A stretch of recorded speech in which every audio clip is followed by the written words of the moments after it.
emerging from the IT security sector over the next few years? Because everyone's worried about security at the moment. It's a big topic over the last few years. It's coming to fruition even more so in the next two or 3 years. What trends do you see coming out of the sector? I'm fascinated to see. So if I can roll back, when we first set up, when I first started doing this, backup and recovery was I call it the tail end Charlie. It was really the thing that was at the last thing people would think about. It really had little or no importance, which shows what a genius businessman I am. I go into something 20 years ago when no one really wanted to buy it. I mean, what was I doing? What was I thinking? That's like your investment portfolio. Exactly, yeah.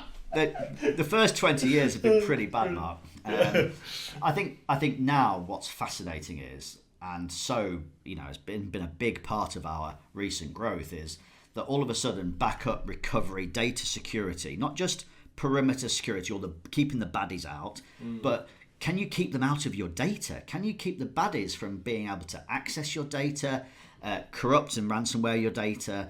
This is new. This is still new. So I see over the next 3 to 5 years, even longer term, that the organizations will be investing in backup and recovery strategies and data protection strategies as much, if not more, than they've been protecting in perimeter front-end security, because the baddies are getting more sophisticated and they're getting better funded. And so we think we've got almost a golden period in our careers, thank goodness, where what we've been doing for a long time is more relevant than it's ever been. So I feel really good about that. Yeah, absolutely.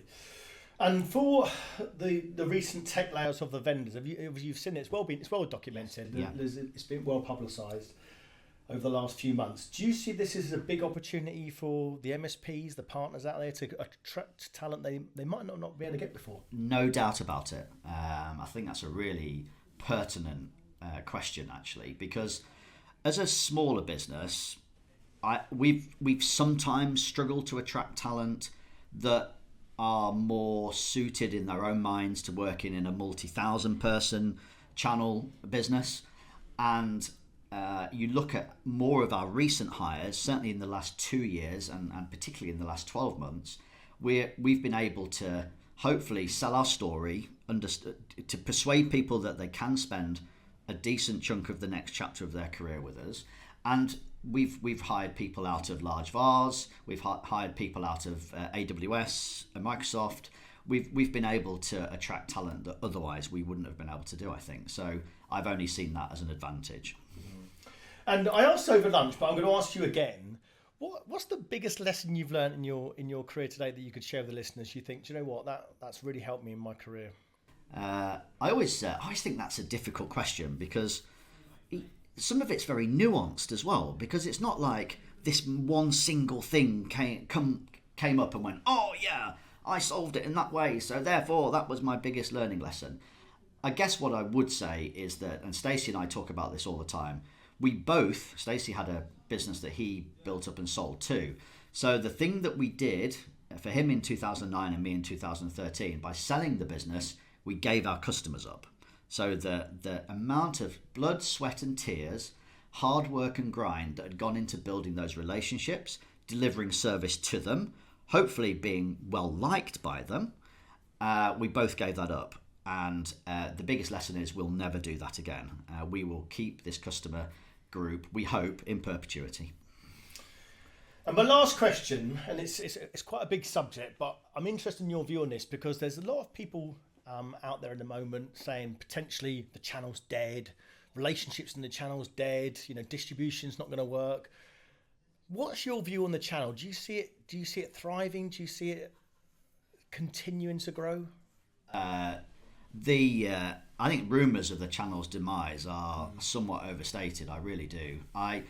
We have a huge dedication to the channel. We are nothing without it. As a specialist service provider like we are, it's very difficult for us to be involved at the scale that we want to be doing direct opportunity selling. So we don't even try. So our two go-to markets are to white label services for the larger VARs, who want to, or any VAR actually, who want to basically subcontract that to us, and we take responsibility for the delivery, and or we partner with people and we go in as branded assured, and we go in as the experts in the field. I see amazing success in the UK market for some of the larger VARs. Softcat are flying, CDW is still flying. People like Telefonica Tech are flying. There's a very strong, and all the other larger VARs are still and integrators are still doing really well. So I don't see that changing.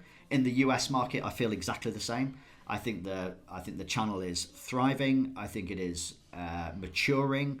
I think it starts to understand service better, which I think it hasn't done well. So from our point of view, that's a good thing. So no, I see the channel as absolutely integral to the future of tech in our markets. And I said it was my last question, but it's not. I've got you can one have more as I many can have as many as I want. I can have as many as I want. It's your podcast. What do you see the vision for technology now? Where do you see the market going? You obviously you're in security, but so much change is happening recently in the last couple of years, especially with COVID. So where do you see the next 12 months going?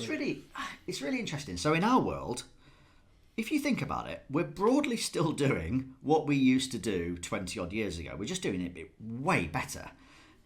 The fundamental's still the same. We're protecting people's data and ensuring that they can recover it in the event that they need that to back. So, I don't see that changing at all. Actually, I think that will still be the case in time to come, decades to come, because it's the same thing.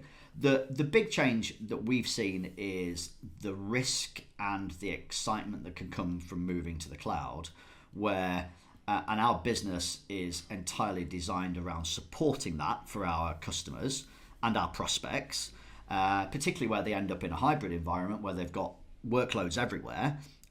I think that's it's a big area of risk, but we can come in and mitigate that risk because we're the guys whose responsibility it is to look after all of those workloads wherever they reside. So I see that.